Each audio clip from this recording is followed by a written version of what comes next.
ಎರಡು ಜನರೇಷನ್ ಇದೆ. ಒಂದು ರಾಜ್ಕುಮಾರ್ ಕಾಲ, ನಾವು ಪುನೀತ್ ರಾಜ್ಕುಮಾರ್ ಕಾಲ. ಕೋಸ್ಟಲ್ ಕನ್ನಡ ವೀಕ್ಷಿಸುತ್ತಿರುವ ಎಲ್ಲ ಸ್ನೇಹಿತರಿಗೂ ನಮಸ್ಕಾರ. ಕೋಸ್ಟಲ್ ಕನ್ನಡದ ಮತ್ತೊಂದು ವಿಡಿಯೋಗೆ ಸ್ವಾಗತ. ಇವತ್ತಿನ ವಿಡಿಯೋದಲ್ಲಿ ನಾವು ನಿಮಗೆ ಸಂಪತ್ತಿಗೆ ಸವಾಲ್ ಸಿನಿಮಾದ ಬಗ್ಗೆ ಒಂದಿಷ್ಟು ಮಾಹಿತಿ, ಒಂದಿಷ್ಟು ಅಪ್ಡೇಟ್ಸ್ಗಳನ್ನು ನಿಮ್ಮ ಮುಂದೆ ನಾವು ಪ್ರಸ್ತುತಪಡಿಸ್ತಾ ಇದ್ದೀವಿ. ನಿನ್ನೆ ಅಷ್ಟೇ ಒಂದು ವಿಡಿಯೋವನ್ನ ಹಾಕಿದ್ವಿ. ಸಂಪತ್ತಿಗೆ ಸವಾಲ್ ವೀಕೆಂಡ್ ಅಂದ್ರೆ ಭಾನುವಾರದಂದು 4 ಗಂಟೆಯ ಪ್ರದರ್ಶನ ಸೋಲ್ಡ್ ಔಟ್ ಆಗಿದೆ ಅಂತ. ಇದನ್ನ ರಿಯಾಲಿಟಿ ಚೆಕ್ ಮೂಲಕನೇ ಹೇಳಿದ್ದೆ. ಮಧ್ಯಾಹ್ನದ ಹೊತ್ತಿಗೆ ಆಲ್ಮೋಸ್ಟ್ ಫುಲ್ ಆಗಿತ್ತು, ಮುಂದಿನ ರೋ ಅಷ್ಟೇ ಖಾಲಿ ಇದ್ದಿದ್ದು. ಸಂಜೆ 4 ಗಂಟೆಯ ಪ್ರದರ್ಶನ ಅದಾಗಲೇ ಸೋಲ್ಡ್ ಔಟ್ ಆಗಿದೆ ಅಂತ. ಅದಕ್ಕೊಂದಿಷ್ಟು ಮಂದಿಯ ಕಮೆಂಟು, ಇಲ್ಲ ಚಿತ್ರಮಂದಿರದ ಒಳಗಡೆ ಖಾಲಿ ಹಂಗೆ ಹಿಂಗೆ ಅಂತ. ಅದು ಯಾವ ರೀತಿ ಇತ್ತು ಅಂತ ಹೇಳಿದ್ರೆ, ಇವರೇ ಅಲ್ಲಿ ಹೋಗಿ ಕಣ್ಣಾರೆ ಕಂಡು ಹೇಳಿದಂಗೆ.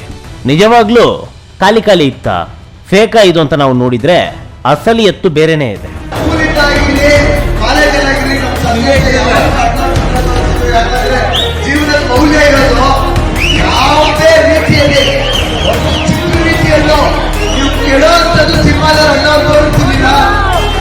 ಈಗಾಗಲೇ ದೃಶ್ಯಾವಳಿಯಲ್ಲಿ ನೋಡ್ತಾ ಇದ್ದೀರಾ, ಚಿತ್ರಮಂದಿರದ ಹೊರಗಡೆ ಯಾವ ಮಟ್ಟಕ್ಕೆ ಅಣ್ಣವರ ಅಭಿಮಾನಿಗಳು ಜಮಾಯಿಸಿದ್ದಾರೆ ಅಂತ.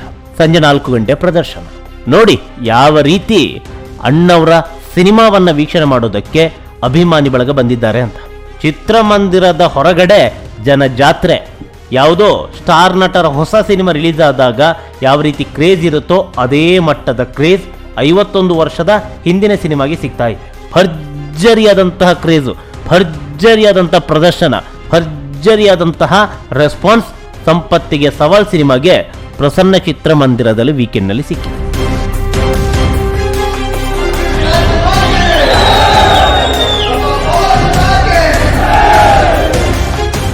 ಅಣ್ಣವರ ಬೃಹತ್ ಕಟೌಟ್ ಅನ್ನು ಇಲ್ಲಿ ಹಾಕಲಾಗಿತ್ತು. ಹೂವಿನ ಹಾರವನ್ನು ಒಮ್ಮೆ ನೋಡಿ ಯಾವ ಮಟ್ಟಕ್ಕೆ ಇಲ್ಲಿ ಅಭಿಮಾನಿಗಳು ಹಾಕಿದ್ದಾರೆ ಅಂತ. ಇತ್ತೀಚಿನ ದಿನಗಳಲ್ಲಿ ಒಂದಿಷ್ಟು ಸಿನಿಮಾಗಳು ಬರುತ್ತೆ, ಹೂವಿನ ಹಾರ ಯಾವ ರೀತಿ ಇರುತ್ತೆ ಅನ್ನೋದು ಎಲ್ಲರೂ ಕೂಡ ಗೊತ್ತಿರುವಂಥದ್ದೇ. ಆದರೆ ಅಣ್ಣವರ ಹಳೆಯ ಸಿನಿಮಾಗೆ ಈ ಮಟ್ಟದಲ್ಲಿ ಹೂವಿನ ಹಾರ.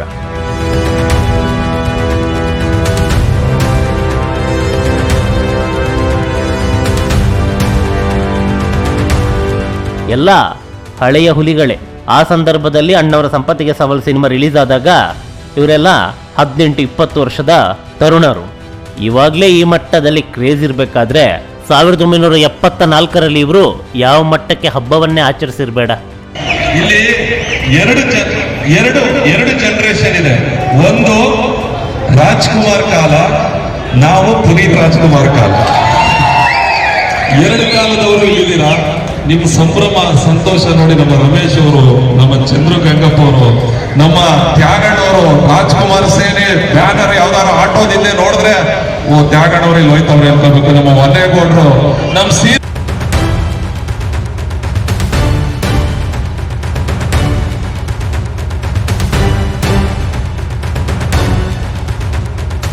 ಇನ್ನು ಚಿತ್ರಮಂದಿರದ ಒಳಗಡೆ ಯಾವ ರೀತಿ ಇತ್ತು ಅಂತ ಕೇಳಿದ್ರೆ, ಚಿತ್ರಮಂದಿರ ಹೌಸ್ಫುಲ್ ಪ್ರದರ್ಶನ ಆಗಿಲ್ಲ ಅಂತ ಬಾಯ್ ಬಡ್ಕೋತಾರಲ್ಲ.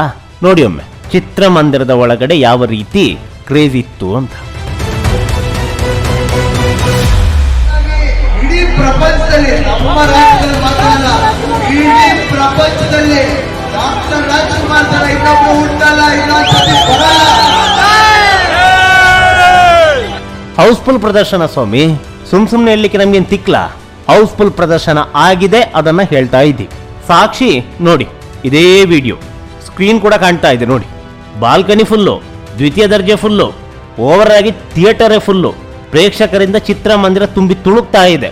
ಸೀಟೆಲ್ಲ ಭರ್ತಿಯಾಗಿ ಮುಂಭಾಗದಲ್ಲಿ ನೆಲದಲ್ಲಿ ಕೂತ್ಕೊಂಡು ಸಿನಿಮಾವನ್ನ ವೀಕ್ಷಣೆ ಮಾಡ್ತಾರಂತಾದ್ರೆ ಏನನ್ಬೇಕು ಇದಕ್ಕೆಲ್ಲ?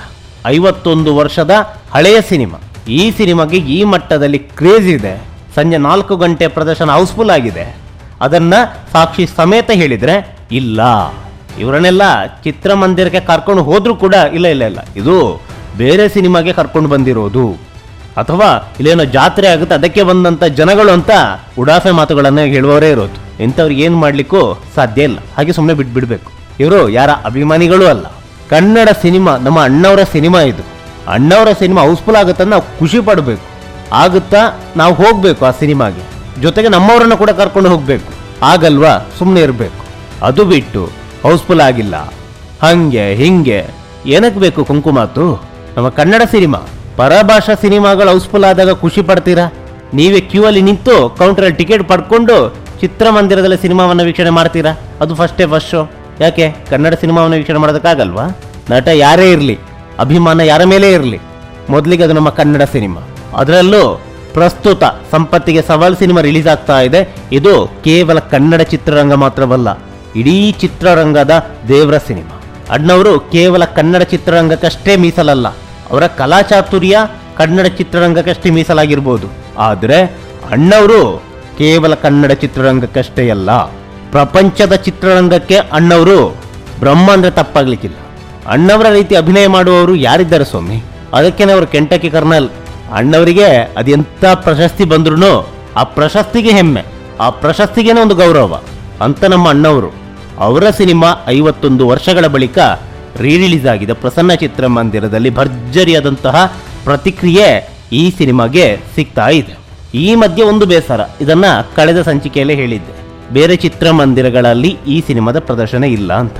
ಕಾರಣ ಪ್ರೇಕ್ಷಕರ ಕೊರತೆ ಆಗಿರ್ಬೋದು, ಅಥವಾ ಬೇರೆ ಸಿನಿಮಾಗಳು ಆ ಚಿತ್ರಮಂದಿರದಲ್ಲಿ ಬುಕ್ ಆಗಿರ್ಬೋದು. ಒಟ್ಟಾರೆ ಈ ಸಿನಿಮಾವನ್ನ ಆ ಚಿತ್ರಮಂದಿರದವರು ಪ್ರದರ್ಶನ ಮಾಡ್ತಾ ಇಲ್ಲ. ಅದೇನೇ ಇರಲಿ, ಪ್ರಸನ್ನ ಚಿತ್ರಮಂದಿರದಲ್ಲಂತೂ ವೀಕೆಂಡು ಹೌಸ್ಫುಲ್ ಪ್ರದರ್ಶನ, ಭರ್ಜರಿಯಾಗಿ ಪ್ರದರ್ಶನವನ್ನ ಈ ಸಿನಿಮಾ ಕಂಡಿದೆ. ಸಾಕ್ಷಿ ಈ ವಿಡಿಯೋದಲ್ಲೇ ಇದೆ. ಈ ವಿಡಿಯೋವನ್ನ ತೋರಿಸಿದ ಮೇಲೆ ಕೂಡ ನೀವು ನಂಬಲಿಲ್ಲ ಅಂತಾದ್ರೆ ಅದು ನಿಮ್ಮ ಹಣೆ ಬರ, ಏನ್ ಬೇಕಾದ್ರೆ ಮಾಡ್ಕೊಳ್ಳಿ. ಸತ್ಯ ಏನೆಂಬುದು ಎಲ್ರಿಗೂ ಕೂಡ ಗೊತ್ತಿರುವಂತದ್ದು. ಸಿನಿಮಾ ಅತ್ಯದ್ಭುತವಾಗಿ ಹೊಸ ಅವತರಣಿಕೆಯಲ್ಲಿ ಮೂಡಿ ಬಂದಿದೆ. ಭರ್ಜರಿಯಾದಂತಹ ಪ್ರದರ್ಶನವನ್ನ ಈ ಸಿನಿಮಾ ರಾಜಧಾನಿ ಬೆಂಗಳೂರಿನ ಮಾಗಡಿ ರಸ್ತೆಯ ಪ್ರಸನ್ನ ಚಿತ್ರಮಂದಿರದಲ್ಲಿ ಕಾಣ್ತಾ ಇದೆ.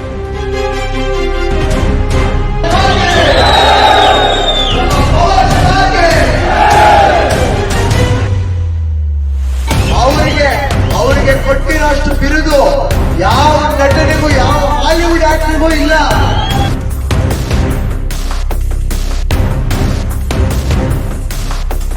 ಕ್ರೇಜ್ ಯಾವ ಮಟ್ಟಕ್ಕೆ ಇತ್ತು ಅಂತ ಕೇಳಿದ್ರೆ ನೋಡಿ, ಅನ್ನದಾನ.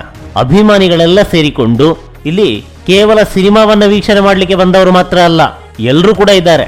ಸುತ್ತಮುತ್ತ ಹೋಗುವಂತಹ ದಾರಿ ಹೋಕರನ್ನ ಕರೆದು ಇಲ್ಲಿ ಅನ್ನದಾನವನ್ನ ಮಾಡಲಾಗಿದೆ. ಹಸಿವೆಲ್ಲರೂ ಕೂಡ ಒಂದೇ ಅಲ್ವಾ? ಸಿನಿಮಾ ನೋಡಿದವರಿಗೆ ನೋಡದವರಿಗೆ ಅಂತೇನಿಲ್ಲ. ಅಣ್ಣವರ ಅಭಿಮಾನಿಗಳಿಗೆ ಅವರ ಅಭಿಮಾನಿಗಳೇ ಸಾಟಿ. ಎಲ್ರಿಗೂ ಕೂಡ ಬಂದ ಪ್ರತಿಯೊಬ್ಬರಿಗೂ ಕೂಡ ಇಲ್ಲಿ ಅನ್ನದಾನವನ್ನ ಮಾಡಲಾಗಿದೆ. ಸಂಭ್ರಮ ಅಂತ ಹೇಳಿದ್ರೆ ಇದೆ, ನಾವೇ ಸಂಭ್ರಮ ಮಾಡೋದಲ್ಲ, ಎಲ್ಲರ ಜೊತೆ ಸೇರಿ ಸಂಭ್ರಮಾಚರಣೆ ಮಾಡಬೇಕು. ಅದನ್ನ ಇಲ್ಲಿ ಅಣ್ಣವರ ಅಭಿಮಾನಿಗಳು ಮಾಡಿದ್ದಾರೆ. ಪ್ರಸನ್ನ ಚಿತ್ರಮಂದಿರದಲ್ಲಂತೂ ಜಾತ್ರೆ ನಡೆದಿದೆ. ದೇವರ ಉತ್ಸವ ಅಂತ ಹೇಳಿದ್ರೆ ತಪ್ಪಾಗ್ಲಿಕ್ಕಿಲ್ಲ. ಆ ಮಟ್ಟದಲ್ಲಿ ಸಂಭ್ರಮಾಚರಣೆಗೆ ಸಾಕ್ಷಿಯಾಗಿತ್ತು ಪ್ರಸನ್ನ ಚಿತ್ರಮಂದಿರ.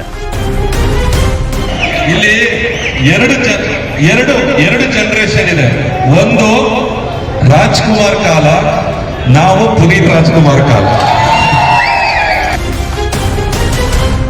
ಅದೇನೇ ಇರಲಿ, ಒಂದಿಷ್ಟು ವಿಕೃತ ಮನಸ್ಥಿತಿಗಳು ಅದೇನೇ ಅರಚಿದ್ರೂ ಪ್ರಯೋಜನ ಇಲ್ಲ. ಅಂಥವ್ರನ್ನ ಏನು ಮಾಡೋದಕ್ಕೆ ಸಾಧ್ಯನೂ ಇಲ್ಲ. ಒಟ್ಟಾರೆಯಾಗಿ ಈ ಸಿನಿಮಾ ಭರ್ಜರಿಯಾಗಿ ಪ್ರದರ್ಶನವನ್ನ ಕಾಣ್ತಾ ಇದೆ.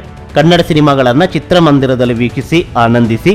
ಸಾಧ್ಯವಾದ್ರೆ ಚಿತ್ರಮಂದಿರಕ್ಕೆ ಹೋಗಿ, ಇಲ್ಲವಾದ್ರೆ ಸುಮ್ಮನೆ ಇರಿ. ಅಪಪ್ರಚಾರವನ್ನಂತೂ ಮಾಡಬೇಡಿ. ನಮಸ್ಕಾರ.